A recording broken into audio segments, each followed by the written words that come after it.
টাকাটা 2 কোটি টাকা কেমনে দিলাম? ক্যাশ দিয়ে আসছি নাকি চেকে দিছি? চেক করে না কেন? কি আমার সোর্স কি?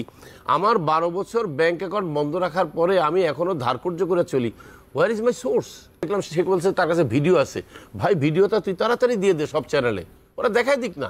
কথা বলেছে রফিকুল আমিন একটা প্রতারক, 1 কোটি লোকেতে টাকা নিছে। আপনি কি জানেন আমরা লেনদেন করেছি কত লোকের সাথে? ট্রি প্ল্যান্টেশনে 8 থেকে 8.5 লাখ লোকের সাথে, আর আপনার ইয়েতে মাল্টিপারপাসেতে 2 থেকে 2.5 লাখ লোক, সব মিলে 10 থেকে 11 লাখ লোকের সাথে।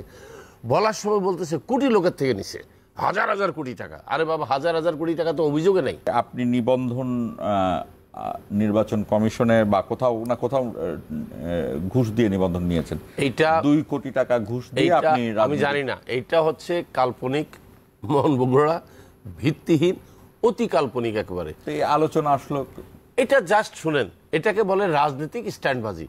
আপনার কি মনে আছে বিগত সরকারের আমলে যখন কোনো উত্তর দিতে না পারে রাষ্ট্রপ্রধান কি বলতেছিলেন? আমি তো দেশের দায়িত্ব পাওয়ার জন্য সেন্ট মার্টিন দ্বীপ বিক্রি করে দিই, আমি এত অনেস্ট, আমি এটা বেচতে পারবো না।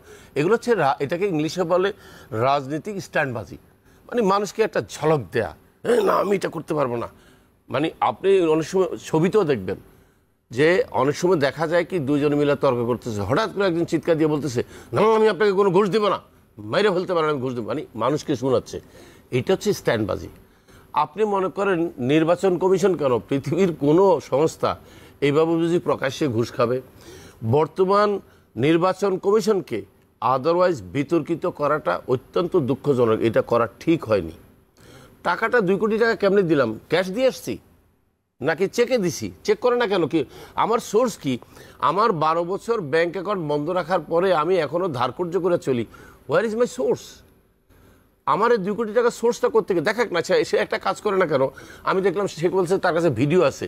ভাই ভিডিওটা তুই তাড়াতাড়ি দিয়ে দে সব চ্যানেলে, ওরা দেখাই দিক না।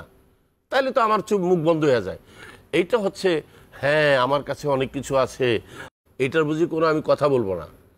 যে বেয়াদবি করবে সে বেয়াদব, এটাও বলবো। আবার সে যখন ভালো কাজ করবে সেটার প্রশংসা করবো।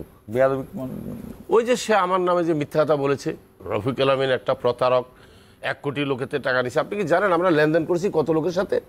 ট্রি প্ল্যান্টেশনে 8 থেকে 8.5 লাখ লোকের সাথে, আর আপনার ইয়েতে মাল্টিপারপাসেতে 2 থেকে 2.5 লাখ লোক, সব মিলে 10 থেকে 11 লাখ লোকের সাথে। বলার সময় বলতেছে কোটি লোকের থেকে নিছে হাজার হাজার কোটি টাকা। আরে বাবা, হাজার হাজার কোটি টাকা তো অভিযোগে নেই। অভিযোগ হচ্ছে এক জায়গায় 1900 কোটি টাকা, আরেক জায়গায় 2300 কোটি টাকা, মোট 4000 কোটি টাকা, যেটা ভুল হিসাব। এই তারেকের সাথে তো অনেকেই যে তার সাথে আমিও গেছি, সহমর্মিতা জানাচ্ছে। আমিও গিয়েছি। আপনার কি মনে হয় যে তার রাজনৈতিক দলটা আপনার রাজনৈতিক দলের জন্য আটকে গেল নাকি? না না, আমার মনে হয় সে যেটা করতে ব্যর্থ হয়েছে, যেটা আমার ধারণা, শুনেছি আমি 60টা উপজেলাতে নাকি সে ইয়ে দেখাইতে পারে নাই। তো সে এখন যেটা করা উচিত, আমি একটা বুদ্ধি দিই তাকে, মাননীয় নির্বাচন কমিশনের দপ্তরে একটা চিঠি দিয়ে জাস্ট সময় নিয়ে বাকি 60টা ইয়ে আবার করে দিলে তো হয়।